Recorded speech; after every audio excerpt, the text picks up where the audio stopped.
Už sa to začína, otepluje sa, na cestách sa objavujú motorkári, čoskoro prídu mladé dámy v kratších sukniach, ani sa nenazdáme a budú v plavkách a na plážach alebo na jachtách či plachetniciach. Na toto všetko netreba čakať do leta. Nájdete to na jednom mieste v Bratislave na výstave všemožných typov motocyklov, štvorkoliek, elektrobicyklov aj lodí. Jar už pomaly prichádza, stačí si iba zbaliť veci, nasadnúť na takúto nádhernú mašinu a vydať sa na cestu.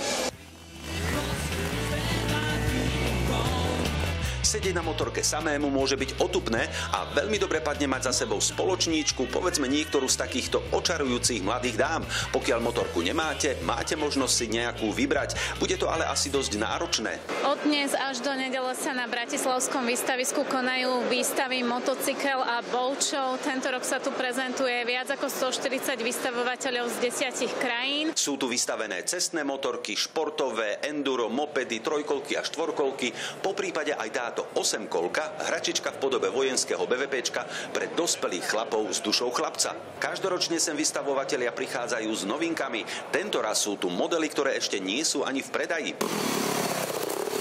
Jedna vec je motorku vlastniť, druhá ovládať ju. Toto určite sami neskúšajte. Toto sú skúsení kaskadéri.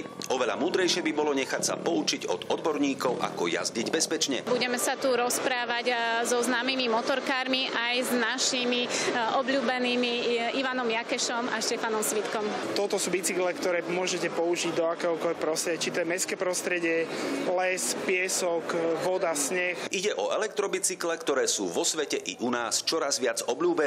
No a po spanilej jazde na motorke môže padnúť vhod plavba, povedzme, na takejto plachetnici. Je to na zábavu, na fun, na regaty, na sailing. A takisto aj pre individuálne rodiny si to môžu prenajať. Táto však brázdi vody Liptovskej Mary a pribudne k nej ďalšia desiatka. Jedna celá hala je venovaná práve lodiam a plavidlám. Aj zaujímavé informácie o tom, ako si urobiť kapitánsky preukaz a budeme tento rok historicky poprvýkrát udeľovať titul Miss Motocykel. Anton Aramčík, televízia JOJ.